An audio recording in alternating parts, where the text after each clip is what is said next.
First ever factory outlet Mukunda jewellery KPHB Kothapet Khammam Somajiguda Hanamkonda. నమస్కారం, welcome to Suman TV. నేను గీతాంజలి. ప్రస్తుతం మనతో పాటు శ్రీచక్ర పీఠం వ్యవస్థాపకులు, ప్రముఖ జ్యోతిష్యులు బ్రహ్మశ్రీ ప్రదీప్ జోషి గురువు గారు ఉన్నారు. వారితో మాట్లాడదాం. గురుగారు నమస్కారం అండి. శ్రీమాత్రే నమః. శ్రీమాత్రే నమః. భయం వేస్తోందండి, ప్రళయం రాబోతుందా అంటూ కొన్ని వీడియోస్ అవి చూస్తుంటే సంకేతాలు కూడా ఉన్నాయని చెప్తూ ఉంటే నిజంగానే భయం వేస్తోంది. అలాంటి పరిస్థితి ఉందా అని అడగాలనుకోండి. ఎందుకంటే ఎగ్జాంపుల్గా ఏవి చూపిస్తున్నారంటే, సముద్రం అడుగులో ఎక్కడో ఉండే చేపలు కూడా బయటికి వస్తున్నాయి, గుంపులు గుంపుల షార్కులు చచ్చిపోయాయి. అసలు మనం ఎక్కడ వింతగా కనిపించేవి తుఫాన్లు, వరదలు, అలాగే భూకంపాలు వచ్చే ముందు బయటికి వచ్చే ఏవైతే జంతువులు ఇవి ఉన్నాయో అవి వస్తున్నాయి అని చెప్పి చూపిస్తున్నారు వీడియోస్. అవి అంటే గతంలో కూడా మనం ఒకసారి మాట్లాడాం, మీరు అన్నారు షష్టగ్రహ కూటమి ఉంది, దాని ప్రభావం ఉంటుంది అని చెప్పి. అవే ఇవి అని అనుకోవాలా, అసలు ఏంటి? శ్రీ గురుభ్యో నమః. శ్రీమాత్రే నమః. విద్యుద్ధామ సమప్రభాం మృగపతి స్కందస్థితాం భీషణాం కన్యాభికరవాలకేట విలసదస్తాభిరా సేవితాం హస్తైశ్చక్రగధాసికేట విశికాంశ్చాపం గుణం తర్జనీం బిభ్రాణాం అనలాత్మికాం శశిధరాం దుర్గాం త్రినేత్రాం భజే. శ్రీమాత్రే. ఇందాక నేను ఎంత భక్తి విశ్వాసాలతోటి అమ్మవారిని స్మరించుకుంటూ నేను ఎంత ప్రార్థన చేశానో, ఇప్పుడు భూమి మీద నివసించేటువంటి ప్రతి జీవి కూడా అమ్మవారిని అలా ప్రార్థించవలసిన సమయం ఇది. ఎందుకోసమంటే శనిగ్రహం యొక్క సంచారం చాలా కీలకమైంది. శని మీనరాశి లోపలికి 30 సంవత్సరాలకు ఒకసారి అడుగు పెడతాడు. ప్రతి రాశి లోపలికి ఎంటర్ అవ్వడం అంటే 30 సంవత్సరాలకు ఒకసారి. కానీ మీనరాశి లోపలికి 30 సంవత్సరాలకు ఎప్పుడైతే ఎంటర్ అవుతాడో, మీనం అంటే ఏమిటి? చేప. చేప అంటే జలతత్వ రాశి అని అర్థం. 12 రాశుల్లో జలతత్వ రాశి ఒక్కటే ఒక్క రాశి మీనరాశి. కుంభరాశి కూడా జలతత్వ రాశి అంటారు, కాకపోతే పృథ్వీతత్వం కలిసి ఉంటుంది కాబట్టి అది జలతత్వ రాశి. అందుకే కుంభరాశి లోపలికి శని అడుగు పెట్టినప్పుడు ఏమైంది అని అంటే, మనం ఎన్నో విపత్తులు చూసాం. ఇప్పుడు విజయవాడ జరిగిన విపత్తు చూసాము, తర్వాత అక్కడ కేదార్నాథ్లో జరిగిన విపత్తు చూసాము, మొన్న ఈ మధ్యనే కులుమనాల్లో జరిగిన విపత్తు చూసాము, తర్వాత విదేశాల్లో జరిగిన విపత్తులు ఎన్నో చూసాము. ఎక్కడ చూసినా జల ప్రళయాలు చాలా భయంకరంగా జరిగాయి. ఇప్పటి వరకు కుంభరాశిలో 2.5 సంవత్సరాలు శనిగ్రహం ఉన్నన్ని రోజులు ఈ జల ప్రళయాలన్నీ కూడా జరిగాయి. ఇప్పుడు మీనరాశి లోపలికి శని అడుగు పెట్టాడు. ఎప్పుడైతే మీనరాశి లోపలికి శని అడుగు పెడతాడో అదే సందర్భంలో షష్టగ్రహ కూటమి ఏర్పడుతుంది. ఎప్పుడు మార్చి 29వ తారీఖు నుంచి మే 25 వరకు స్ట్రాంగ్ గా ఉంటుంది. ఇంకా మే 25 వరకు అయితే దాన్ని కప్పర యోగం అంటారు. సో ఈ కప్పర యోగం ఎప్పుడైతే వస్తుందో, ఈ యోగం వచ్చినప్పుడు ఈ 2 నెలల కాలము భూలోకంలో ఉండేటువంటి జీవులకు కష్టకాలం. అది మనుషులకైనా జంతువులకైనా కష్టకాలం. ముఖ్యంగా జలచరములకు కష్టకాలం. అంటే నీటిలో ఏవైతే ఉంటాయో, నీటిలో ఉండేటువంటి జీవరాశులన్నీ కూడా సమూలంగా అవి నాశనం అవుతూ ఉంటాయి అన్నమాట. అంటే పరివర్తనం అంటారు, ప్రకృతిలో పరివర్తనం అంటారు, కాకపోతే ఇది ప్రళయానికి సూచన. ఇది ఎలాంటి ప్రళయం వస్తుంది అని అంటే, భూమి లోపల మార్పులు ఏర్పడతాయి. మార్పులు ఏర్పడి ముఖ్యంగా భూమి అంతర్గర్భము లోపల భూకంపాలు ఏర్పడ్డము, అదేవిధంగా వాల్కెనస్ ఏవైతే ఉంటుందో అవి బయటపడ్డము, ఇవి ఒకటి జరుగుతాయి. రెండవది ఒకటి ఏంటంటే, మనం చాలా బాగా ఆలోచించాల్సిన విషయం ఏంటంటే, సింపుల్, ఇది కొంచెం సైంటిఫిక్గా మీరు అర్థం చేసుకోవాలి. ఈ భూమి పైన అంటే ఈ ఆకాశంలో అంతరిక్షంలో సంచరించేటివన్నీ కూడా గ్రావిటేషనల్ ఫోర్స్ తోటే సంచరిస్తాయి. ఇప్పుడు మనము ఈ ప్లానెటరీ పొజిషన్ చూద్దాం. మన భూమి నుంచి లెక్క తీసుకుందాం. మొట్టమొదటిగా మన భూమి, తర్వాత మన భూమి తర్వాత ఉండేది చంద్రగ్రహం, ఆ తర్వాత ఉండేది బుధగ్రహము, ఆ తర్వాత ఉండేది శుక్రగ్రహము. ఈ 3 గ్రహం తర్వాత మనకి సూర్యగ్రహం వస్తాడు. సూర్యుడు దాటగానే ఉండేటువంటి గ్రహం ఏంటంటే కుజగ్రహము. కుజగ్రహం దాటిన తర్వాత ఉండే గ్రహము బృహస్పతి. బృహస్పతి తర్వాత ఉండే గ్రహము శనిగ్రహం. అంటే సూర్యుడికి అటువైపు 3 గ్రహాలు, ఇటువైపు 3 గ్రహాలు, తర్వాత మన భూమి.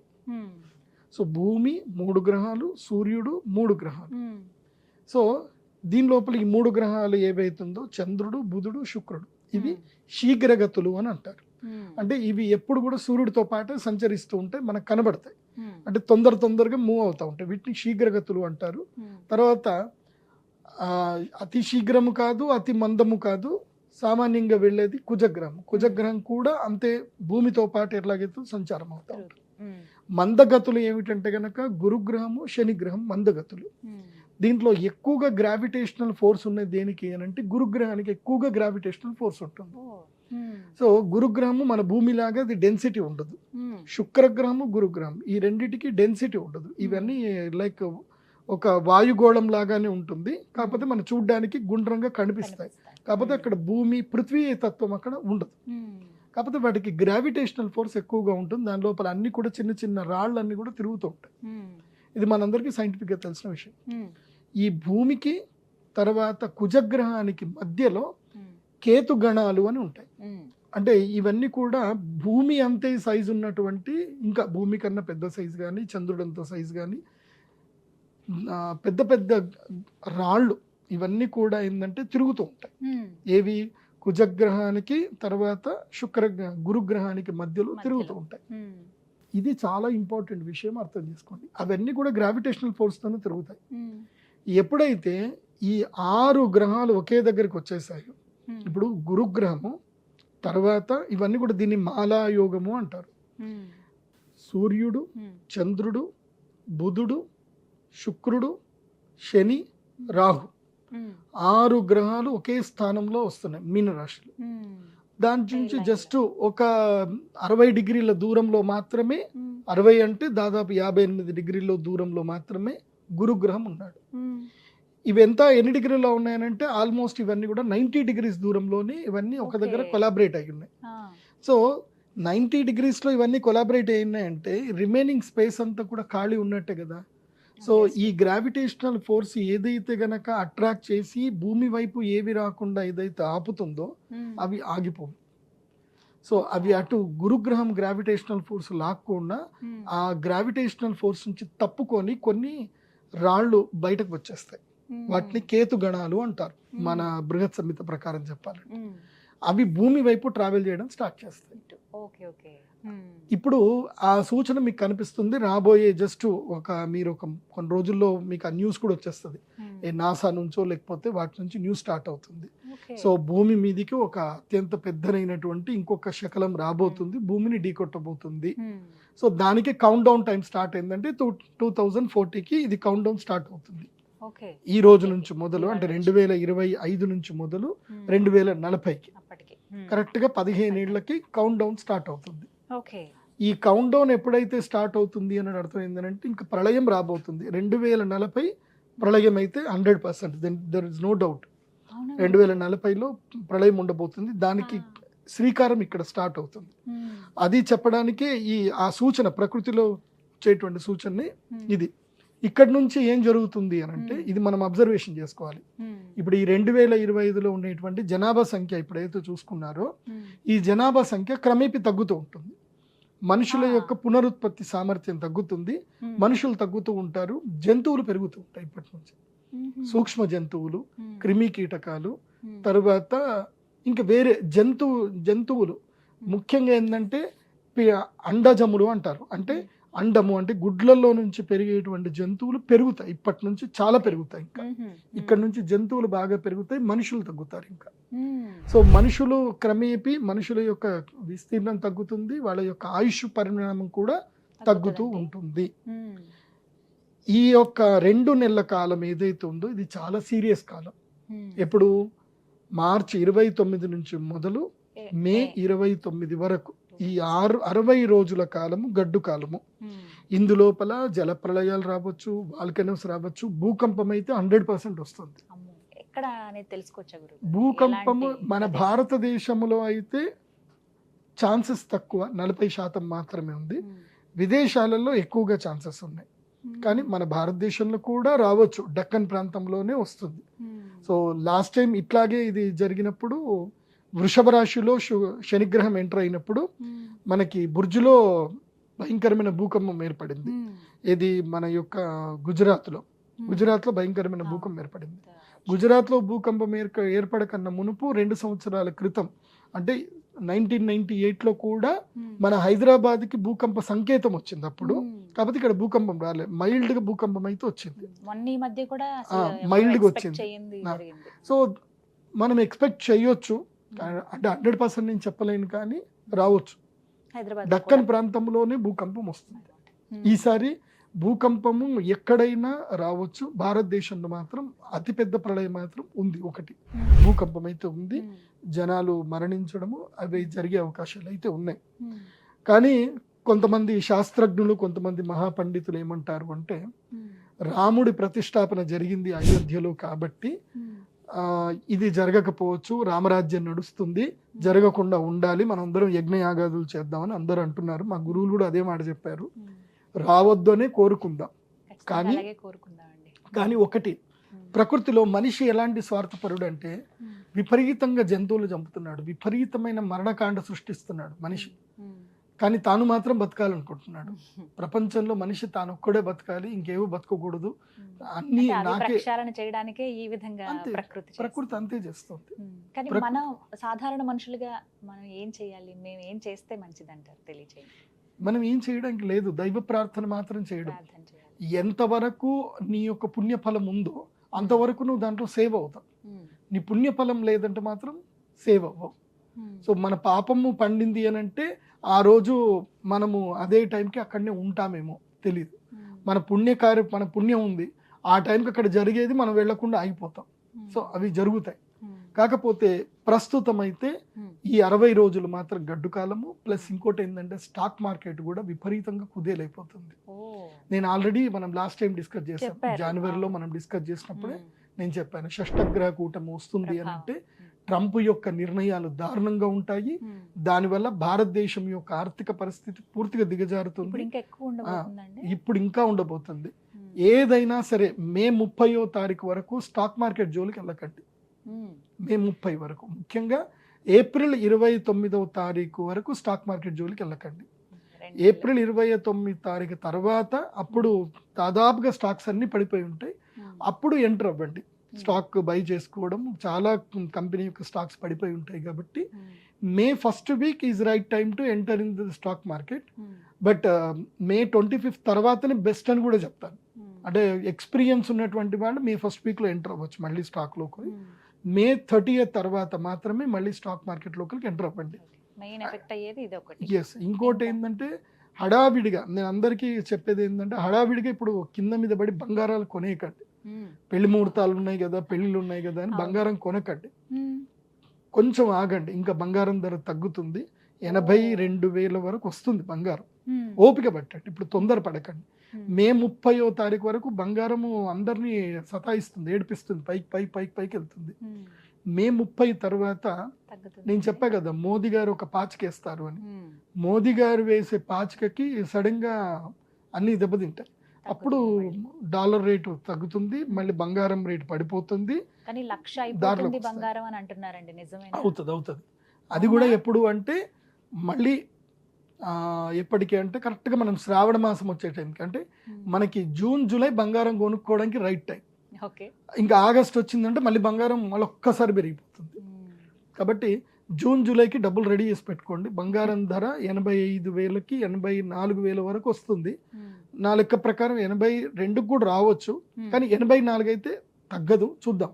85 వచ్చిందంటే మాత్రం కొనేసుకోండి, ధన కొనేసుకోండి. ఎంత మీ యొక్క ఐటీఆర్ వాల్యూ ఎంత ఉందో అంత కొనుక్కోండి, బంగారం కొనేసుకోండి.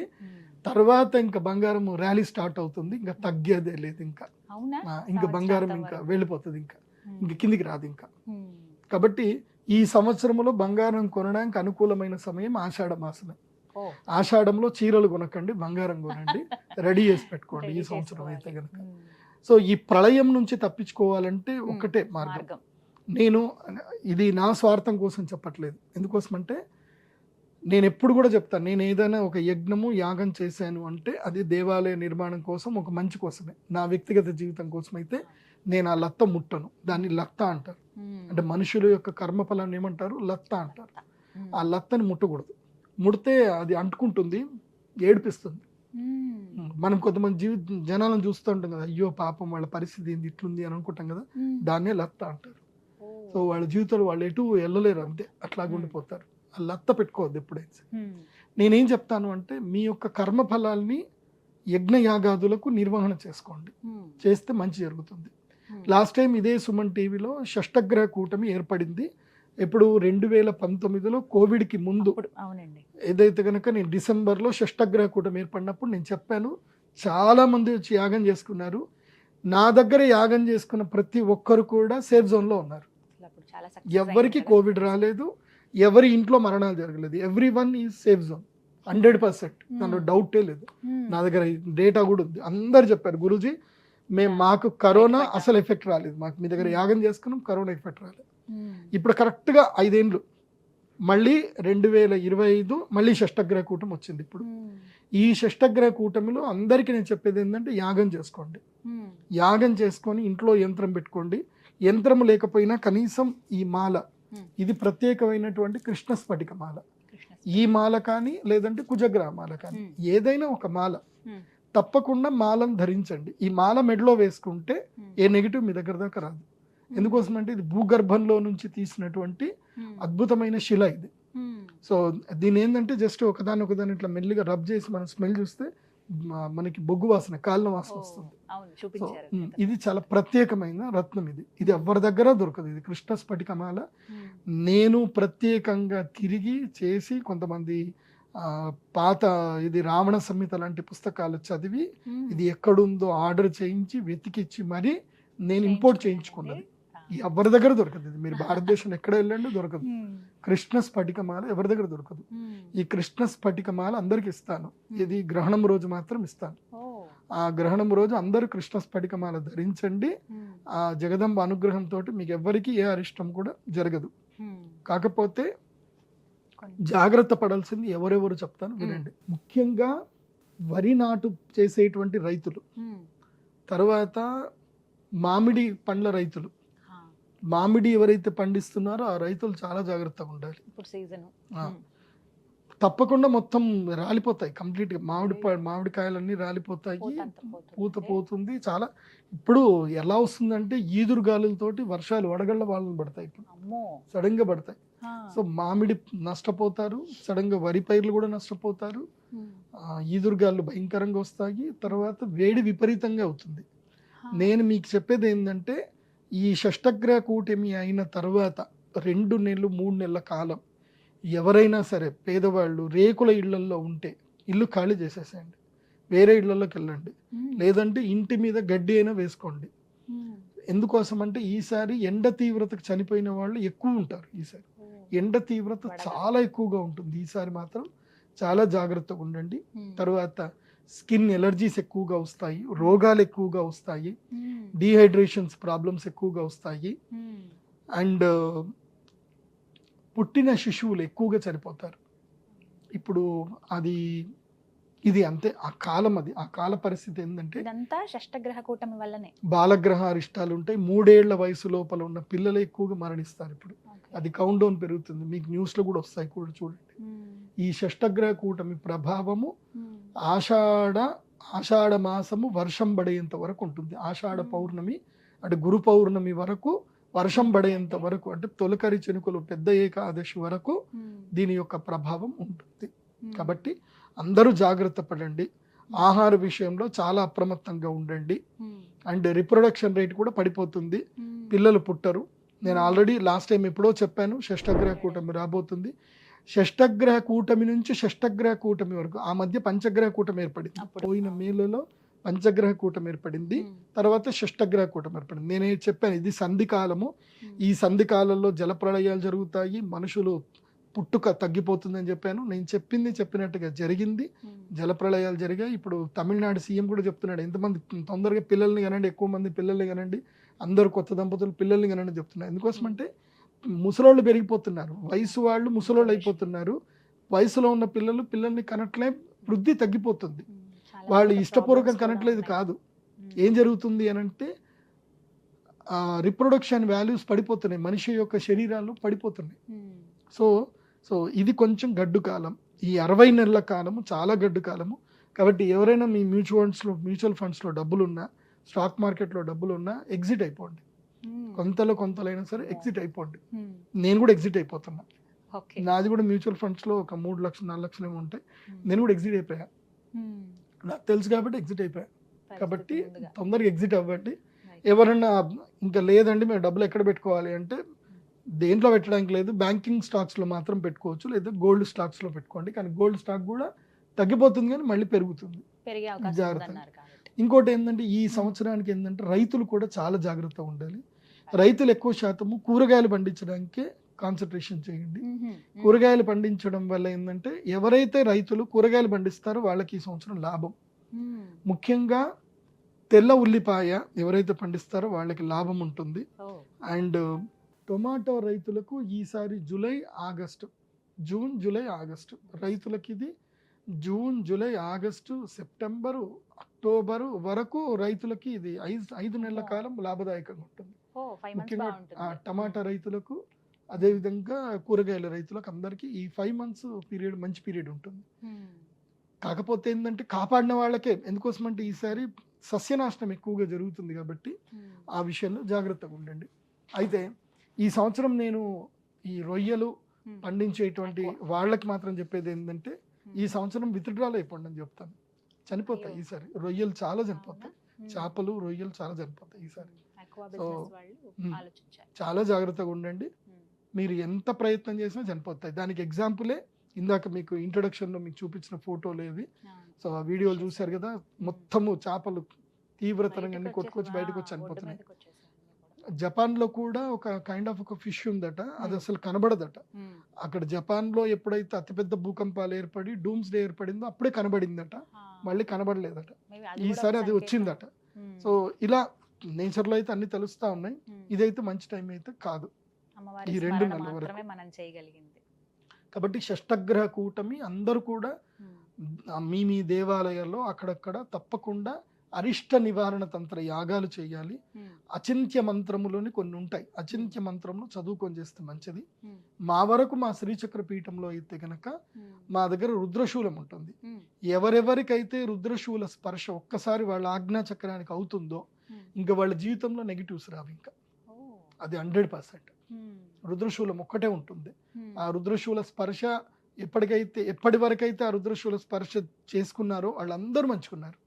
సో మళ్ళీ ఆ రుద్రశూలం కేవలం నేను గ్రహణం అప్పుడే తీస్తాను, మళ్ళీ అక్షయ తృతీయ లేదంటే మన యొక్క ధనత్రయోదశి అప్పుడు తీస్తాను.